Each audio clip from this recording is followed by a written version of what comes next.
এটা রিপাবলিকের বিষয়, এটা সংবিধানের বিষয়, তার আগ্রহ কোনো বিষয় নয়।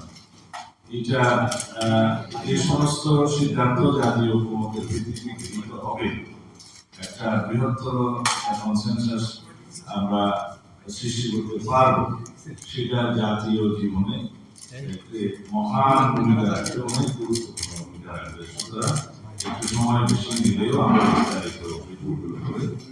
বিস্তারিত আলোচনা।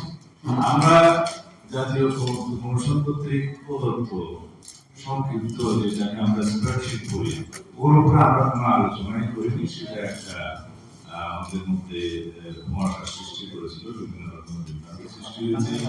যাই হোক, সেটা ওনারাও আলোচনা করতে আসবেন না, আমরা মুখেও আলোচনা করি। আমরা বিস্তারিত দফা আমাদের আলোচনা শেষ করতে চাই।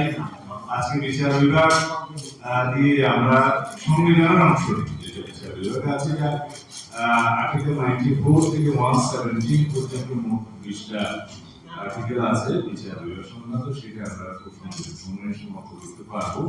তার পরবর্তীতে বিচার বিভাগের বিস্তারিত রিপোর্ট বিচার বিভাগ সংক্রান্ত সংস্কার কমিশন প্রদান করেছে, তার উপর মতামত দিচ্ছে, সেটা আলোচনা করবো।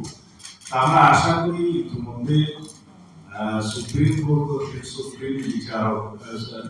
সুপ্রিম কোর্টের বিচারক নিয়োগ সংক্রান্ত যে অধ্যাদেশ জারি করেছে, যেটা হাইকোর্টে চ্যালেঞ্জ হয়েছে, সেই বিষয়টা এবং সুপ্রিম কোর্টের একটা সচিবালয় প্রতিষ্ঠার জন্য যে উদ্যোগটা গ্রহণ করেছে, এটা সহ আমরা বিচার বিভাগের স্বাধীনতায়, সম্পূর্ণ স্বাধীনতায় আমরা বিশ্বাসী এবং সেটা আমরা বাস্তবায়ন করার অঙ্গীকার আছে।